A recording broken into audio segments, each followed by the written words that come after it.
What is going on, my broskiis? My name is Toadskii, back again, here to bring you guys yet another One Piece Treasure Cruise video. And today, we are going to be going ahead and doing level 100 playthrough of the Luffy and Boa Hancock Kizuna clash. The co-op Kizuna clash, should I say. So, before we get into it, of course, one thing that I do have to mention about Boa Hancock and Luffy, this dual unit, is that you cannot get all of their materials to max their limit break on this Kizuna clash. This is the type of unit that is going to take multiple different Kizuna clashes in order to completely max them out. So, don't get too worried if you get to box 7 and you don't have all of their limit break materials. It is by design, so just don't get too stressed out about that. Also, something we can go ahead and just quickly touch up on is box 7 just itself and just kind of compare it. So box 7 is interesting because we've got 1,500 items this time around and we only have 3 of each tablet. I believe, correct me if I'm wrong, but I believe last time we had 999 items in box 7 and I think it was also 3 of each tablet. So this time around, they've added an additional 500 items, but not increased the tablet. So that is very, very unfortunate. Also, there are proof of friendships in here, so the support medals to level up supports. And there are no Pirate Rumble scrolls in box 7. There are Pirate Rumble scrolls in box 1 to box 6. Oh, no, sorry, I think it might be in box 2 to box 6. And also something to note is that it has been reported, and I have actually encountered this myself, if you get a legend from one of these gold Kizuna tickets, it will not be a red poster. It will actually be a gold poster. So that is a bug that's currently in the Kizuna exchange, so don't get completely stressed out if you see something like that. But just note that, you know, if you get a gold, which it's going to be a gold, but if it is a legend, it's not going to be a red poster. So it's a little bit of a bug for this Kizuna clash that we've noticed. Now, before we get into the breakdown of the level 100, I want to actually just quickly go through the brand new character in this Kizuna clash, which is Boa and Luffy. Now, I've got them at the maximum possible limit break you can get them right now. So this Boa and Luffy, as a dual unit, they're either Psi or Int, and in their dual form, they are Fighter and Shooter. We can quickly talk about Luffy. Luffy is a Psi Fighter Free Spirit. Captain effect is nothing too crazy. It's a 2.75 attack boost to Psi, and then 1.2 HP, 1.25 HP, and then Int slots are beneficial to Psi characters. And then in turn, Boa Hancock is an Int Shooter Free Spirit, and her Captain effect is the same, except it's for Int characters instead, and makes their Psi slots beneficial. But then when they combine into their dual form, they are a 3.75 times Captain to Psi and Int, also 1.25 HP, and Psi and Int orbs are beneficial, so it's a really good free-to-play Captain effect in their dual form.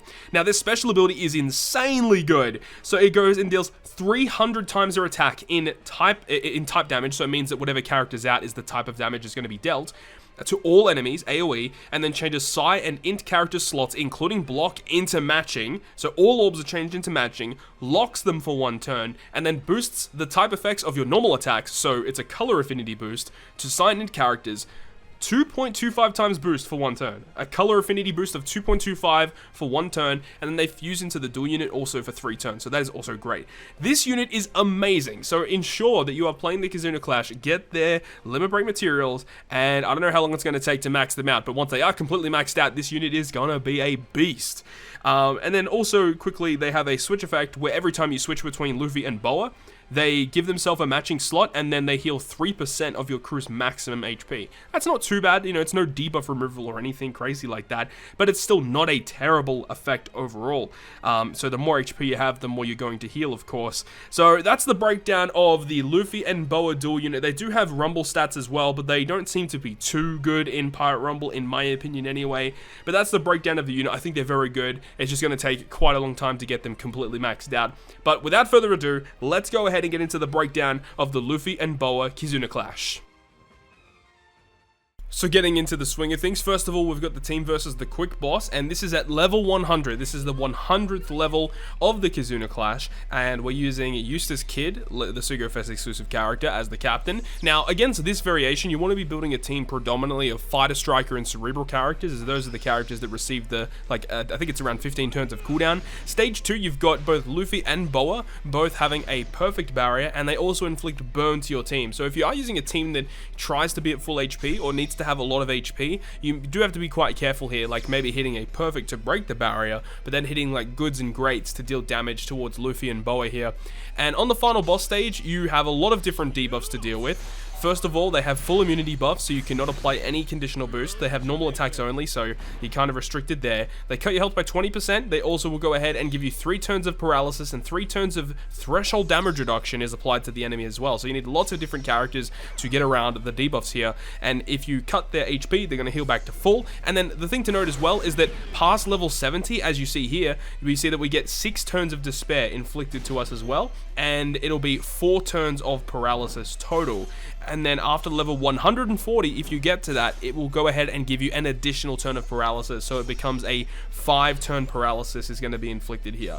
So that's obviously not really going to be that great, so you need to have at least 5 turns of paralysis removal. Remember that this Kizuna class unit in the Boa, Sanderzonia, and Marigold, as a captain, they remove 1 turn of special bind and paralysis when they are the captain. They have that inbuilt utility effect there. So obviously level 100 is not going to be too difficult. At level 100, they only have around like 40 million HP, so it's not really anything too difficult that you should have to worry about. But remember that the HP scaling is exponential, so the higher you go, the more HP that they're going to gain more quickly. So the next variation is against the Dex Boss, and we're using a Snake Man team here, along with a friend captain, Sanderzonia and Marigold. Now you predominantly want to be building a Strength, Dex, or Int team here, as those are the characters that will be receiving the cooldown. And also, in addition, on stage 2, there are 5 different enemies you have to take care of, and you're also inflicted with 5 turns of chain coefficient reduction. Now, the best way to get around chain coefficient reduction is to bring a character on your crew that can apply a chain lock, a really good chain lock to your team. Now, the Grandma Neon is a chain lock unit, but we're going to be using her special in the final stage, of course.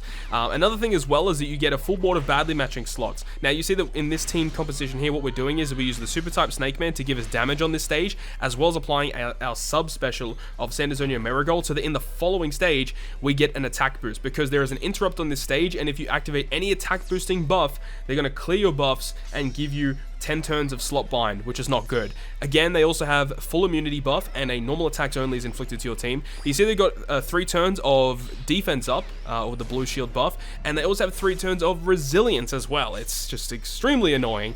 And another thing to note is that after level 70, they inflict 3 turns of attack down to your crew, and after level 140, it becomes 5 turns of attack down. So you need to have some sort of way to get around that.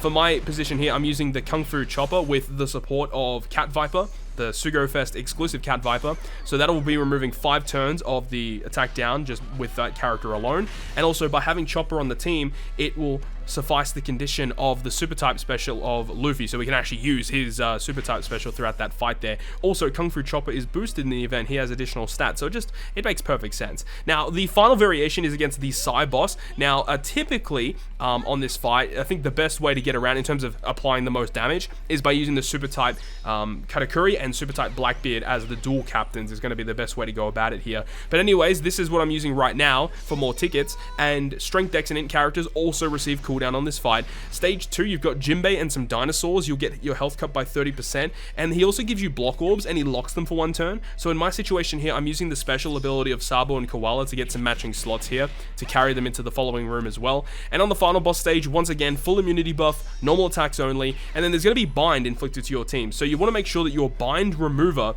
is in Grandma Neon's position or in Time Skip Nami's position. Otherwise, they're going to be binded, and it's not going to work too well for you. Another thing as well is they have 3 turns of Rainbow Shield, so you have to get rid of that too. And once again, there is additional debuffs that get inflicted. After level 70, they give you 4 turns of Special Bind, and then apparently after level 140, they will give you additional turns of Special Bind. Now, I've heard conflicting things, whether it's 6 turns total or it's 5 turns total, but just note, it's going to be a lot of Special Bind, and making sure you have a friend captain, Boa Sisters, does help out a lot for this situation. But as time goes on, using the super type characters is going to help you out a lot more with Katakuri and Blackbeard.